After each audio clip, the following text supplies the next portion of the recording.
everyone, and welcome into the Writers Roundtable. I'm Taylor Stern, joined by Nick Eatman, Rob Phillips, and Brian Broaddus. Last time we talked to you guys, we were talking about some predictions, some early thoughts that might happen for the first few days of free agency. But now that we've seen what has actually happened and transpired, Brian, I'll start with you. Was there anything that shocked you or surprised you? No, not really. And I feel like, though, when you look at this football team, they had a large number of free agents, 21 of them to be exact. And, you know, my theory really on this free agency thing is, though, they're losing guys, but my plan and their plan should be to replace them with better players. And I think that's going to be the case. I think the guys that they've gone out and got, though, that we saw yesterday with the signings that they made, I think you've upgraded at a couple of different spots. The draft will help them. So I feel like, though, losing these guys, I'm not as worried as most people are about what's going on here. Yeah, and you mentioned some of these new signings. That would be the new defensive end, DeMarcus Ware, a new corner in Nolan Carroll. Right. Who else am I missing here? Rob, help Stephen me Paia. out. Stephen Paia, defensive tackle. Kind of fills that Terrell McLean spot. Yeah, and I think it's not a surprise what they did, Tay, when you think about it, because what they do every year, what they've done this year, is they sign guys to these cap-friendly deals that fill holes for the team, but don't necessarily preclude them from drafting a guy at that position, or it gives them flexibility with the draft coming up. Not necessarily are they locked into a certain position now, so they can draft as purely as possible, is what Jason Garrett always says. If there's one surprise that for me, it's Terrence Williams being back. I thought the market would be too strong for the Cowboys necessarily, and you saw they've let some guys go because of the money they got. Ron Leary comes to mind, Barry Church comes to mind, but getting Terrence back is big for this offense. Hey, you've seen Terrence's career this whole time. Yeah. Do you think that hints at anything that they might be able to do with Mo Claiborne or other guys like Brandon Carr?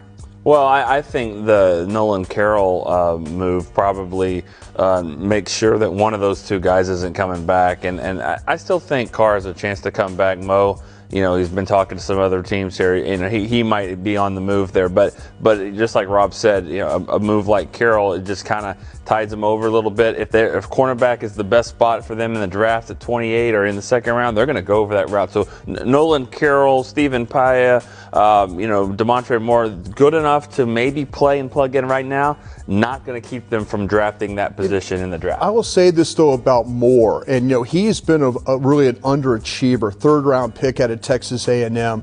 But you watch his Seattle tape.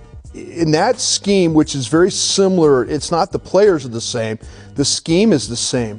DeMonte Moore, he had a very good year for Seattle. And you know what? They've just got a lot of guys that they have to use on their defensive line that they couldn't bring him back. I think Dallas might have stole one here. Here's a local guy that has been an underachiever, but you watch him play in that scheme, very similar to what he has here. There was some productivity in watching him play. He could help this football team. Yeah, and we're talking about DeMarcus Ware as well, who is a new defensive end. He shared yesterday that DeMarcus Ware was one of his biggest inspirations, the reason that he decided to play pass rusher. I mean, Nick, Rob, Brian, you guys all saw DeMarcus Ware's time here. Can you just explain briefly what kind of impact he made as a Cowboy? Well, I mean, DeMarcus was brought in 2005 with Bill Parcells, when Parcells drafted him to try to help and see if they could make this transition in a couple of years to the 3-4, and he did it right away with some of the other guys that they added. But DeMarcus was just, I mean, Rob and I were probably standing next to each other back at training camp when he did that drill around the hula hoop or whatever you want to call it. You've talked about it before. I mean, it was an unbelievable player. He was a great guy, all-time leading, sacker here in Cowboys history. Just a phenomenal player. Just like Witten and Romo, you wish that they could have had more success, but he actually did get it. As talented as he was, and you described that really well, I'd say the durability and the fact that his teammates could always count on him. He missed 3 games in 9 seasons with the Cowboys, and then played another 3 years with Denver, got them to a Super Bowl. That game in 2009 always stands out for me.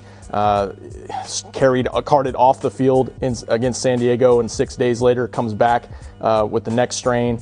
Plays limited amount of snaps and then gets the deciding sack for the Cowboys. To me, that kind of sums up what he meant as a mentally and physically tough player for the Cowboys. Never forget the fight that the scouts had with Bill Parcells over this player. And, if you look at him and Sean Merriman, Bill wanted Sean Merriman. There was no question about that. Bill was carrying a big stick in that draft room too, and he was trying to beat us over the head with it. But the scouts stood firm on that one. Jerry Jones had to make a difficult decision. Decision wasn't actually made till the morning of the draft. Bill Parcells was pouting until he got Marcus Spears. But I'll tell you what, there were a lot of high fives in that room. DeMarcus Ware was everything that we thought he was going to be as a football player, and the scouts and the coaches, and that's the way it went down right there. And I was proud to be a part of that because the argument was good. The first game he ever played up in Seattle, he had a diving interception. You know, that's normal. Right. I mean, he's supposed to be playing a pass rusher. Can he even make this 3-4 outside linebacker transition? He makes a diving interception. I think he had 2 sacks against Walter Jones, a great tackle for Seattle. And Parcells says in the fellas, let's not put him in Canton yet, okay? Well, Bill, I think we're getting close to be able to do that. About 5 years. Yeah, 5 years. Get ready for that one.